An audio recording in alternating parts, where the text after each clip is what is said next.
Idol, good morning to all of my followers and all my idols. So you can see mga ka-idol now the bubon mga ka-idol. It's called bubon in Bisaya, but I don't know what is the name of that in Tagalog or in English words mga ka-idol. This water mga ka-idol is very clean and pure, more minerals that you can absorb in your body, because it is not a purified water or the water of the water, just like a water station that you can see in the place where in the public where many people are buying. This water mga idol is not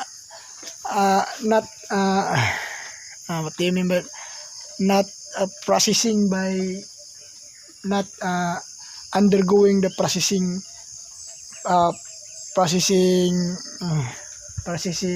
parts mga ka-idol. It is already not natural. I mean natural mga ka-idol. As you can see mga ka-idol, it's very clean. As you can see mga ka-idol, it's very nice. And you know mga ka-idol, this water is very cold. Even the season is already sunny day or sunny weather, but when you drink this water is very cold mga ka-idol. So what I decide is very nice mga ka-idol.